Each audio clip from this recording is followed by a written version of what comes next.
What are these frowns for? Because I said the play would be a tragedy?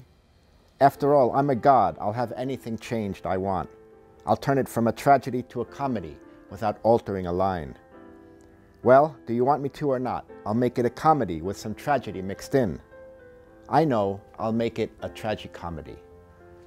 And when I listen to that, I think about how over the ages we tend to dichotomize called plays, tragedies, comedies, but really the form that has probably been around as long as any of those and with implications for study are these tragicomedies.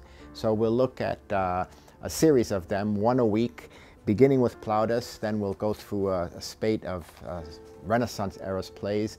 We'll do a transition during the Enlightenment and then end up with 2 or 3, maybe 4 20th century plays by modern masters. Among the plays we're going to be looking at reading as well as seeing performed are Plautus's Amphitryon, which establishes the form about 2,000 years ago. We're going to have some fun with the Renaissance in England, juxtaposing Shakespeare with Ben Jonson. Shakespeare, of course, wrote several tragicomedies, including the one we'll read, All's Well That Ends Well.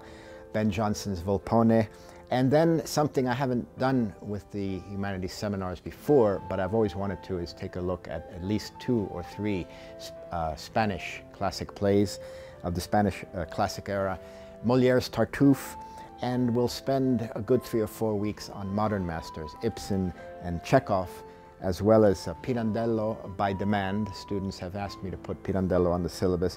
And in keeping with tradition, I like to end the course with something that is sort of a curveball or from left field, and that will be Ionesco's The Bald Soprano. Plays require concentration. They're not easy to read. They're fun to read, but they're also challenging to read because we have to do all of that reading in between the lines.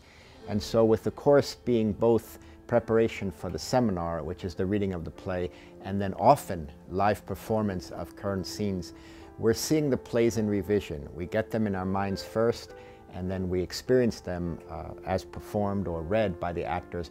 And that kind of movement from in the mind to on the page to the stage takes us into a kind of an intuitive leap.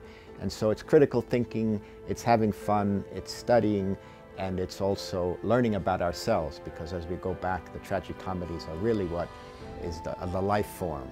Our lives are like that, more so than pure comedy or pure tragedy. And so we experience ourselves both on the page and up on the stage.